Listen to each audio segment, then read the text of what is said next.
अस्सलाम वालेकुम, मैं हूं फखर दुरानी और आप देख रहे हैं फैक्ट चेक पाकिस्तान। आज 3 मौज़ूआत के ऊपर बात करेंगे। पहले नंबर पे बात करेंगे मौलाना फजलुर रहमान से साबिक वजीर आजम शाहिद खाकान अब्बासी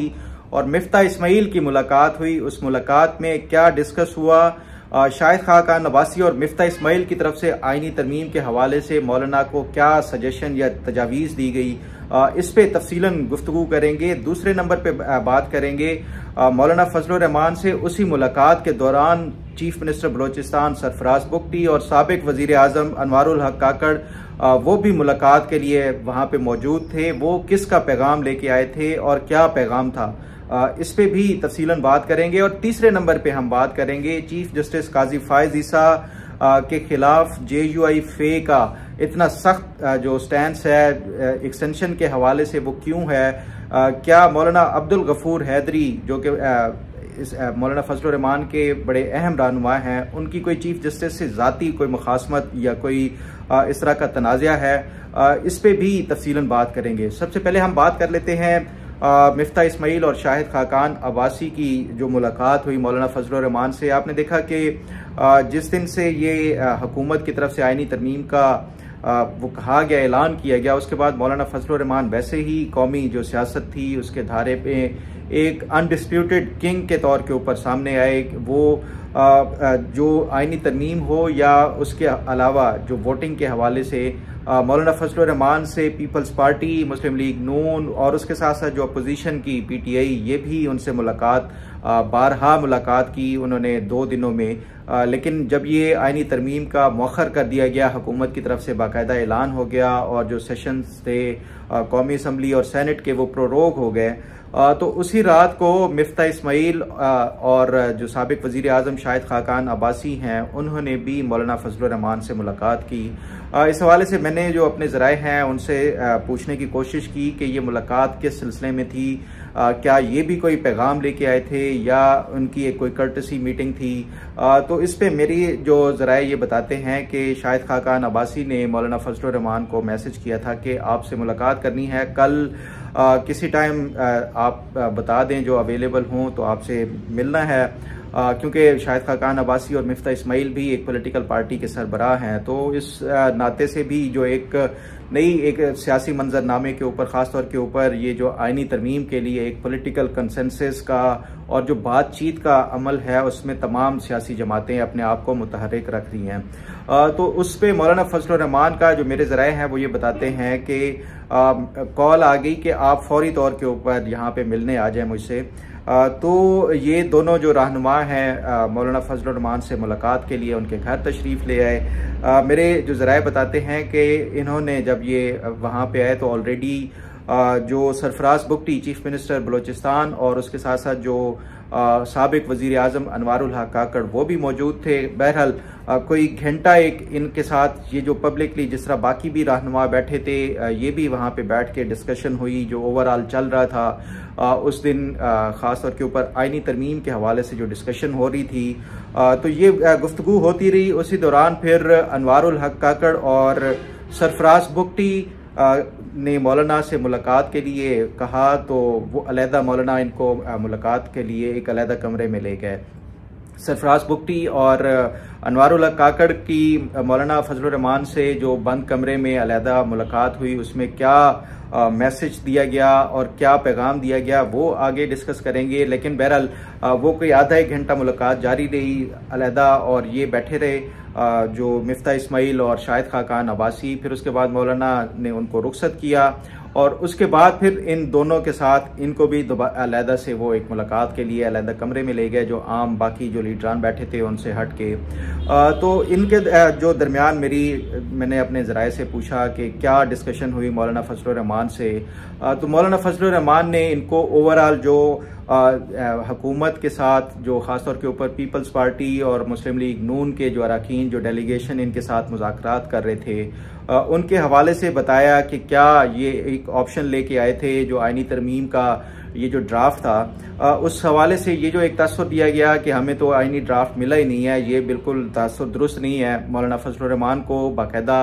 जो आईनी तरमीम का ड्राफ्ट था वो दिया गया। कामरान मुर्तज़ा जो इनकी लीगल टीम को हेड कर रहे थे उन्होंने, और उसके साथ जो लॉ मिनिस्टर और उनके साथ लीगल जो बाकी थे, ये आपस में डिस्कशंस भी की, मुख्तलिफ पॉइंट्स के ऊपर बात हुई।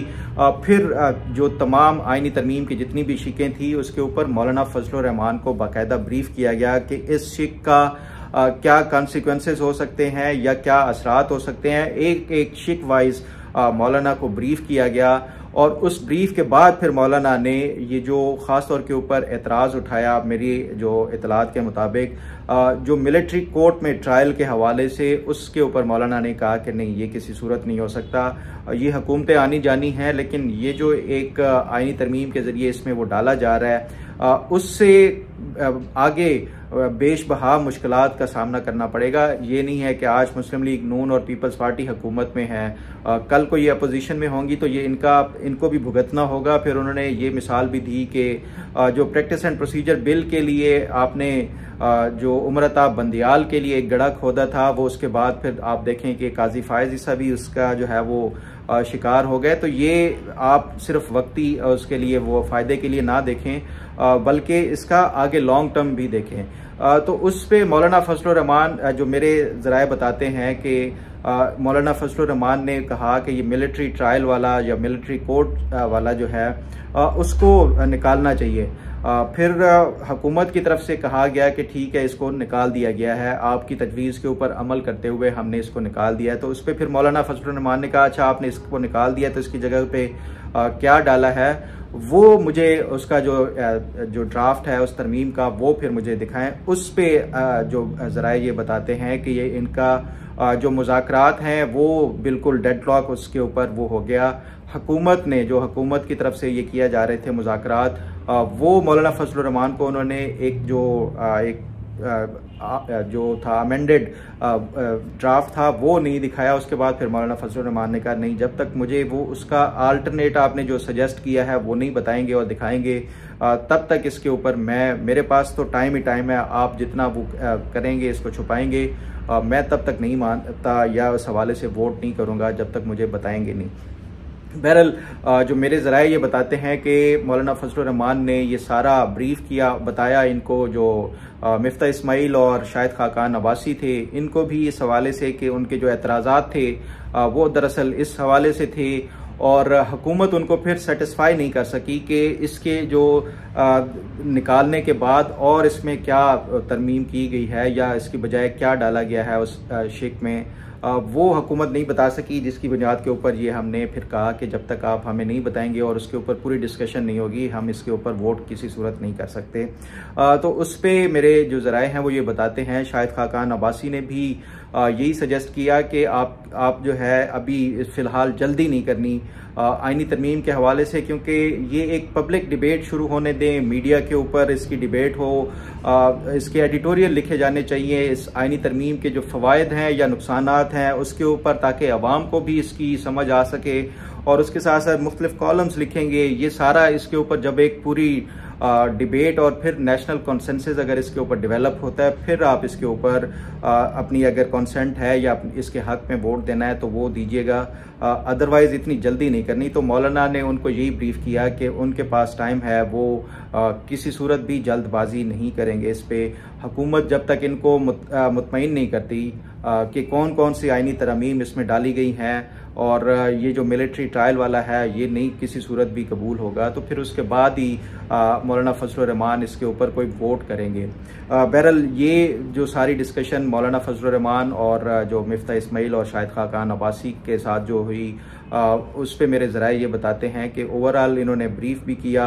और जो कुछ इन्होंने भी अपने तौर के ऊपर सजेशंस वो दे सकते थे वो भी दी, और साथ ये भी कि इसको जितना कोशिश हो सके वो डिले कराएं ताकि इसके ऊपर एक पूरी जेन्युइन एक पब्लिक डिबेट शुरू हो और उसके बाद ही कोई इसके ऊपर कोई जो वोटिंग है या उसकी मंजूरी का प्रोसेस शुरू किया जाना चाहिए। तो ये इनके साथ हुई। अब ज़रा बात कर लेते हैं कि मिफ्ता इस्माइल और शाहिद खाकान अब्बासी के अलावा जो उनके साथ मुलाकात हुई, सरफराज बुगटी और अनवारुल हक काकड़, वो आए क्यों थे और उसकी जो मीटिंग का एजेंडा क्या था, क्या वो किसी का मैसेज लेके आए थे। तो इस पे मेरे जो ज़राए हैं वो ये बताते हैं कि दरअसल ये जो तरमीम है उसके पीछे जो मूवर्स एंड शेकर्स हैं वो रावलपिंडी ही है, ऑब्वियसली इस्टेब्लिशमेंट है। और इस्टेब्लिशमेंट ने पहले तो फ्रंट के ऊपर जो पीपल्स पार्टी और मुस्लिम लीग नून को लगाया और उन्होंने जो मौलाना के साथ मुज़ाकरात किए वो नाकाम हो गए। ऑब्वियस था जो कंसेंसस डेवलप नहीं हो सका, गो के इसमें इस्टेब्लिशमेंट की तरफ से जो नुमाइंदगी थी वो मोहसिन नकवी कर रहे थे, लेकिन उसके बावजूद मोहसिन नकवी भी बुरी तरह नाकाम हुए, मौलाना को कायल नहीं कर सके। पीपल्स पार्टी और मुस्लिम लीग नून के ऊपर इस्टेब्लिशमेंट को ये शक था कि ये शायद कोई गेम ना कर रहे हों और ऐसा भी हो सकता है कि मौलाना फजलुर रहमान के साथ मिलकर जानबूझ के इसको मौखर कराया गया और डिले किया गया और इसको मुतनाज़ा बनाया जा रहा है। तो ये वो वजह है कि ये इनको भेजा गया क्योंकि ये खालिस्तन इस्टेब्लिशमेंट के नुमाइंदगी करते हैं और खालिस्तन जो ख़ासतौर के ऊपर अगर अनवारुल हक काकड़ वो सेनेटर मुंतखब हुए, वो बिल्कुल आज़ाद मुंतखब हुए और आज़ाद का मतलब यही था कि इस्टेब्लिशमेंट बैक्ड मुंतखब हुए। इसी तरह जो सरफराज बुगटी गो के वो उन्होंने पीपल्स पार्टी ज्वाइन की और पीपल्स पार्टी के ही कोटे के ऊपर वो वज़ीर आला बलोचिस्तान है, लेकिन उसके बावजूद उनकी जो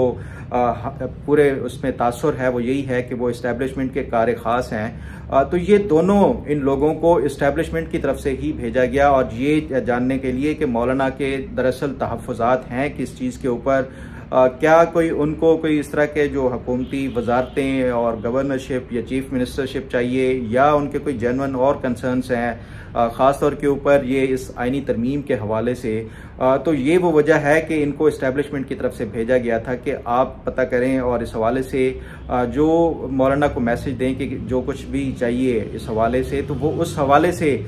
इनको स्पेशली भेजा गया था। और मौलाना ने जो इनके साथ मुलाकात भी की तो उसमें उन्होंने अपना जो मेरे ज़राए हैं वो ये बताते हैं कि मौलाना को वजारतें और ये बाकी जो चीज़ें अगर ओहदे हैं वो तो ये पॉलिटिकल पार्टीज भी दे सकती हैं और मौलाना अग्री कर जाएं तो शायद ये हुकूमत के पास तो देने के लिए बहुत कुछ होता है, वजारतें दे देंगे, वो गवर्नरशिप भी कोई इतना मसला नहीं है क्योंकि अगर इतनी बड़ी सुबकी उठाने की बजाय ये इस तरह के ओहदे दिए जाएं तो ये हुकूमत हमेशा ऐसे माजी में भी करती आई हैं, तमाम हुकूमतें करती हैं। लेकिन लेजिस्लेशन का इस तरह अनाउंस करके नाकाम हो जाना ये बड़ा एक हुकूमत के लिए दाग होता है। तो मौलाना के लिए मेरे जो ज़राए बताते हैं कि ये जेन्युइन चीज़ें नहीं थी, असल मसला वही था जो ख़ास तौर के ऊपर इनका आइनी तरमीम में मिलिट्री कोर्ट्स के हवाले से या चीफ जस्टिस की जो मुद्दत है वो बढ़ाने के हवाले से जजेस की, वो उनके ऊपर जेन्युइन कंसर्न थे। अगर ये तहफ़्फ़ुज़ात दूर हो जाएंगे और ये भी कि मौलाना को फिर नया जो ड्राफ्ट है मिलिट्री ट्रायल के हवाले से उसकी जगह पे क्या चीज़ नहीं डाली जा रही है, हर चीज़ ट्रांसपेरेंटली अगर उनके साथ डिस्कस करके ये चीज़ें दिखाई जाएंगी तो फिर ही मौलाना मानेंगे। तो मौलाना ने यही चीज़ें और यही बातें उनको जो अनवारुल हक काकड़ और जो बुगटी हैं सरफराज बुगटी उनको बता दी हैं और उसके बाद ये वापस चले गए। जो पैगाम था बहरहाल वो इस हवाले से इन्होंने क्लैरिफाई कर दिया। लेकिन जो बात बताने की है कि इस्टेब्लिशमेंट को भी ये इस हवाले से कोई जो पीपल्स पार्टी है या मुस्लिम लीग नून उसके ऊपर कोई इतना ज़्यादा ट्रस्ट नहीं है कि ये जेन्युइनली ये मुज़ाकरात किए जा रहे थे और ये जो मौलाना की तरफ से तहफ़्फ़ुज़ात थे वो जेन्युइन थे। इसलिए उन्होंने ये जानने के लिए इन दो को भेजा ताकि ये पता कराया जा सके कि असल वजूहात क्या थी। बहरहाल ये भी इनकी मुलाकात की जो रीज़न थी यही थी। अब ज़रा बात कर लेते हैं कि जो JUI फे अमूमन और मौलाना गफूर हैदरी बिलखसूस उनके क्या कोई चीफ जस्टिस के साथ कोई तनाज़ा है या कोई ऐसे तहफ़्फ़ुज़ात हैं जिसकी बुनियाद के ऊपर इन्होंने कैटेगोरिकली कहा कि वो चीफ जस्टिस की जो रिटायरमेंट की एज है वो बढ़ाने के हवाले से कतई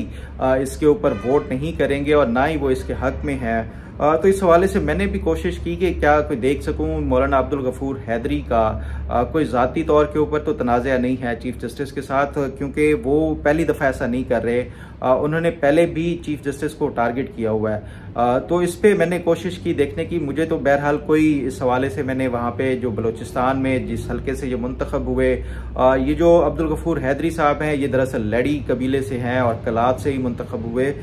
तो ये इनका कोई उस तरह का तनाज़ा चीफ जस्टिस के साथ ना कोई इनका डिस्ट्रिक्ट या कोई एक जैसा वो मिलता है, तो ये इस तरह का कोई तनाज़ा नहीं। फिर मैंने देखा जो अब्दुल गफूर हैदरी हैं, इन्होंने चीफ जस्टिस के खिलाफ अभी ये रिसेंटली 31 जुलाई को एक इजलास हुआ कौमी असम्बली का, तो उसमें उन्होंने बड़ी सख्त तकरीर की थी चीफ जस्टिस काजी फायज ईसा के खिलाफ, जिसपे उन्होंने ये कहा था कि वो चीफ जस्टिस के इस फैसले को जूते की नोक के ऊपर रखते हैं और बिल्कुल नहीं मानते ये जो मौजूदा जो चीफ जस्टिस हैं या जज हैं इनके फैसलों को।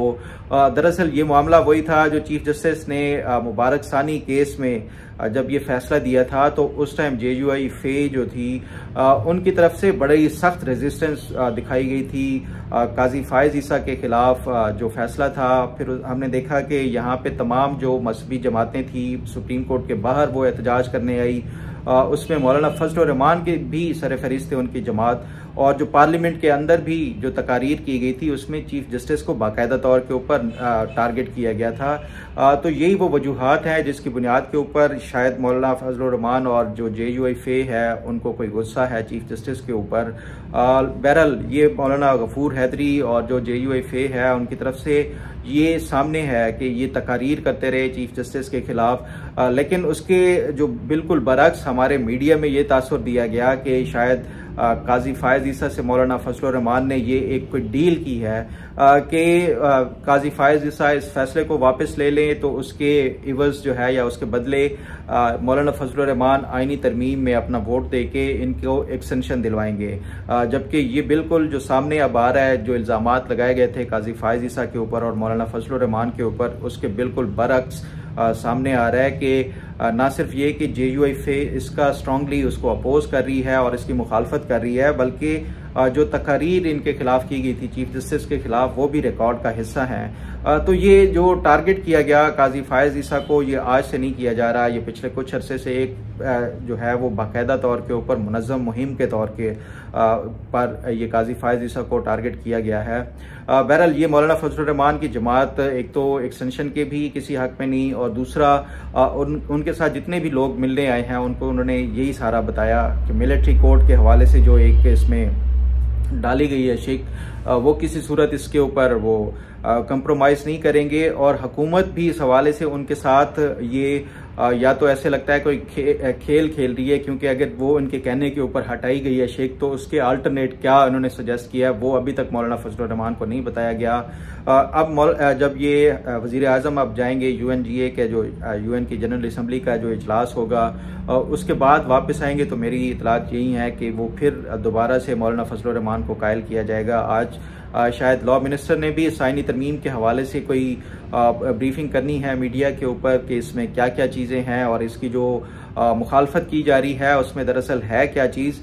तो ये सारी चीज़ें अब आहिस्ता आहिस्ता अच्छी बात है कि ये इसके ऊपर डिबेट होना शुरू हो गई है, मीडिया के ऊपर इसके ऊपर बात होना शुरू हो गई है कि कौन कौन सी इसमें शिक्कें हैं जो अच्छी हैं और कौन कौन सी हैं जो बुरी हैं। उन जो बुरी हैं उसके ऊपर मज़ीद क्या बेहतरी लाई जा सकती है और अच्छी को मज़ीद कैसे अच्छा बनाया जा सकता है। मेरा ख्याल है ये एक पॉजिटिव आउटकम है, और जो मौलाना फजल रहमान है शायद अल्टीमेटली मान जाएंगे, क्योंकि अगर नहीं मानेंगे तो PTI के पास तो वैसे ही इनको देने के लिए कुछ नहीं है, और दूसरा भी नज़रियाती तौर के ऊपर भी ये दोनों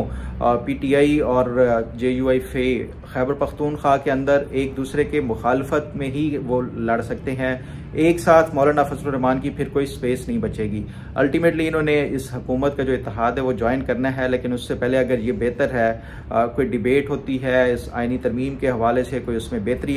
लाई जाती है, तो ये एक अच्छा मैं समझता हूँ कि एक साइन है और अच्छा एक आने वाले दिनों के लिए खुशगवार वो होगी। बहरहाल इस पे मज़ीद जो तमाम मुलाकातें भी सियासी जमातें एक दूसरे से मिलेंगी, डिस्कशंस भी होंगी, इनपुट दी जाएंगी, तो उसके बाद जब ये कोई आईनी तरमीम आती है तो वो ज़्यादा बेहतर होगी। उम्मीद है आज का प्रोग्राम भी आपको पसंद आएगा। अल्लाह ताला आपका हामी नासिर हो। अल्लाह हाफिज़।